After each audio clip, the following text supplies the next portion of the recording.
Découvrons ce tweet de Shahid Sadiki, un activiste musulman, en Inde. L'une des raisons pour lesquelles vous trouverez rarement un musulman abusant des saints religieux et divinités d'une autre religion, c'est que le Coran leur interdit de le faire. Bien qu'il règne depuis 800 ans, vous ne trouverez pratiquement rien dans la littérature islamique dénigrant les divinités des autres religions. Maintenant, étant une personne qui reçoit des dizaines de messages par jour de la part de musulmans dénigrant ma religion, je dois me demander dans quel genre de bulle délirante vit M. Sadiki. Mais concentrons-nous sur ces affirmations, selon lesquelles le Coran commande aux musulmans de ne pas insulter les divinités des autres. Sourate 6 verset 108. N'injuriez pas ceux qu'ils invoquent en dehors d'Allah. Car par agressivité, ils injurieraient Allah dans leur ignorance. De même, nous avons enjolivé, aux yeux de chaque communauté, sa propre action. Ensuite, c'est vers leur Seigneur que sera leur retour, et il les informera de ce qu'ils œuvraient. Remarquez ce que le verset dit ici. Il ne dit pas de ne pas insulter les dieux des autres, parce que c'est mal d'insulter les dieux des autres. Il dit de ne pas insulter les dieux des autres, à moins qu'ils insultent Allah. Donc n'insultez pas leurs dieux, s'ils vont insulter votre Dieu en retour. La sourate 6 est une sourate d'avant la Mecque, où Mohammed et ses partisans étaient complètement en infériorité numérique, lorsque ce verset a été révélé. Les mécréants étaient donc libres d'insulter les croyances de Mohammed. Mohammed ne voulait pas qu'ils insultent ses croyances. Il a donc délivré la sourate 6 verset 108 à ses fidèles. Lisons le commentaire d'Ibn Kathir pour un peu de contexte. Allah interdit à son messager, et aux croyants, d'insulter les fausses divinités des idolâtres, bien qu'il y ait un avantage évident à le faire. Insulter leur divinité conduirait à un plus grand de mal qu'à un avantage. Car les idolâtres pourraient riposter en insultant le Dieu des croyants, Allah, que personne n'a le droit d'être adoré, mais lui. Ali bin Abi Talha a commenté sur ce ayah 6, 108. Les mécréants ont dit, « Ô Mohammed, tu arrêteras d'insulter nos dieux, ou nous insulterons ton Seigneur. » Par la suite, Allah interdit aux croyants d'insulter les idoles des mécréants, sinon ils insulteront Allah, à tort, sans le savoir.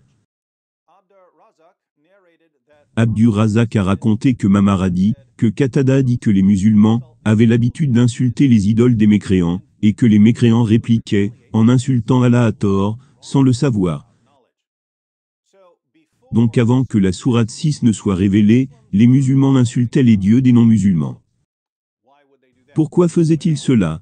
Eh bien, ils suivaient simplement l'exemple de leur prophète. Lisons dans Histoire de Al-Tabari, volume 6, page 93. Le messager d'Allah a proclamé ouvertement le message d'Allah, et a déclaré publiquement l'islam à ses compagnons de tribu. Quand il l'a fait, ils ne se sont pas retirés de lui, ni ne l'ont rejeté en aucune façon, jusqu'à ce qu'ils parlent de leur Dieu, et les dénoncent. Selon des sources musulmanes, les païens de la Mecque n'avaient aucun problème avec Mohammed, prêchant l'islam, jusqu'à ce qu'ils commencent à dénoncer leur Dieu.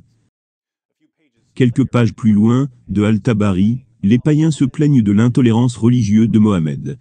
Ils disent « Nous n'avons jamais vu ce que nous avons enduré de la part de cet homme. Il a dérivé nos valeurs traditionnelles, a abusé de nos ancêtres, dénigré notre religion, causé la division parmi nous, et insulté nos dieux. Nous avons beaucoup souffert de sa part. » Donc Mohammed a dénigré leur religion, et insulté leurs dieux. Puisque Mohammed est le modèle de conduite dans l'islam, il n'est pas surprenant que ses compagnons aient suivi son exemple, en insultant les dieux des polythéistes. Lorsque les polythéistes ont décidé de riposter, en insultant le Dieu de Mohammed, Allah a soudainement appelé à la fin des insultes. Mais ce n'était que temporaire. Comme nous le lisons dans le tafsir de Ibn Abbas. La sourate 6 verset 108 a été abrogée, ou annulée, par le commandement d'Allah, de combattre les polythéistes. Le verset 108 se trouve dans les parenthèses, et le commentaire Ibn Abbas en dehors des parenthèses. N'insultez pas ceux qu'ils prient, adorent en dehors d'Allah, de peur qu'ils n'injurient injustement Allah par l'ignorance. parce qu'ils n'ont aucune connaissance, argument. Ceci après qu'il leur ait dit, vous, les idolâtres, et ceux que vous adorez à côté d'Allah, sont le carburant de l'enfer. Mais alors cela a été abrogé par le verset du combat.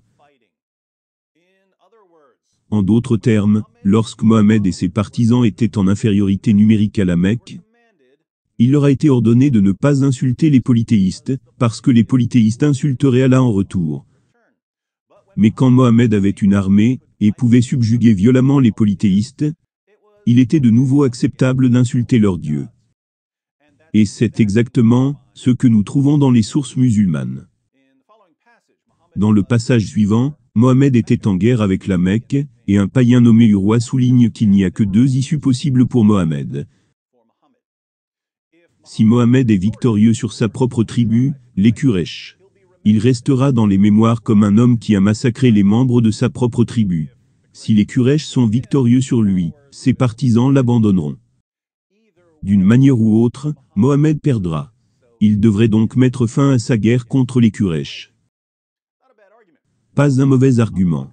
Mais regardez comment Abu Bakr, le plus proche compagnon de Mohammed, et le premier des califes bien guidés de l'islam répond à Urwa. Dans Histoire de Al-Tabari, volume 8, page 76. Urwa alla voir le prophète, et commença à lui parler. Le prophète parla, comme il avait parlé à Boudel, puis Urwa dit, Mohammed, dis-moi, si tu extermines les membres de ta tribu, as-tu déjà entendu parler qu'un arabe ait détruit sa propre race avant toi? Et si le contraire se produisait, par Allah, je vois à la fois des personnalités, et la masse qui risque de s'enfuir, et de t'abandonner. Abu Bakr dit, va sucer le clitoris de Allat. Devions-nous fuir et le quitter? Allat était une déesse vénérée par Urwa. Alors Abu Bakr répond à l'argument tout à fait raisonnable de Urwa, avec une insulte extraordinairement offensante contre les croyances religieuses de Urwa. Va pratiquer le sexe oral sur votre déesse. Abu Bakr ne voyait évidemment aucun problème à insulter la déesse de Urwa. Pourquoi? Parce que la sourate 6 verset 108 a été abrogée. Cela ne s'appliquait plus. Et parce que Urwa a répondu en insultant Allah, Abu Bakr lui a tranché la tête. L'ultime insulte aux polythéistes est venue lorsque Mohammed a conquis la Mecque. Sahih al-Bukhari 4287. Lorsque le prophète est entré à la Mecque, le jour de la conquête de la Mecque, il y avait 360 idoles autour de la Kaaba. Le prophète a commencé à les frapper avec un bâton qu'il avait dans sa main, et disait, Allah, la vérité, c'est-à-dire le monothéisme islamique, ou ce Coran ou le djihad contre les polythéistes, est venu. Et le al-batil, mensonge c'est-à-dire Satan, ou le polythéisme a disparu.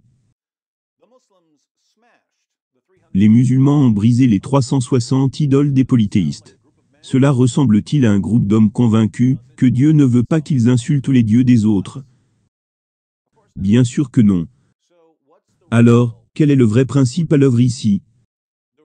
Le vrai principe qui sous-entend les commandements d'Allah et de Mohammed est ceci. Faire tout ce qui est dans le meilleur intérêt de la communauté musulmane, à un moment donné. Quand ce n'est plus dans le meilleur intérêt de la communauté musulmane, change les règles. Si vous êtes désespérément en infériorité numérique, faites la promotion de la paix avec les incroyants. Si vous avez une armée, soumettez-les violemment, et mettez leurs dieux en pièces. Shahid, Sadiki, via New Delhi, où les musulmans représentent un peu moins de 5% de la population. Qu'est-ce qui est dans le meilleur intérêt de la communauté musulmane? Prêchez la paix et la tolérance. N'insultez pas les dieux des autres, en prétendant que plusieurs siècles de djihadistes brisant des idoles hindous, et détruisant des temples hindous, n'ont jamais eu lieu. C'est dans le meilleur intérêt de la communauté musulmane de New Delhi, de répandre cette tromperie. Mais cela ne signifie pas que le reste d'entre nous va tomber dans le panneau.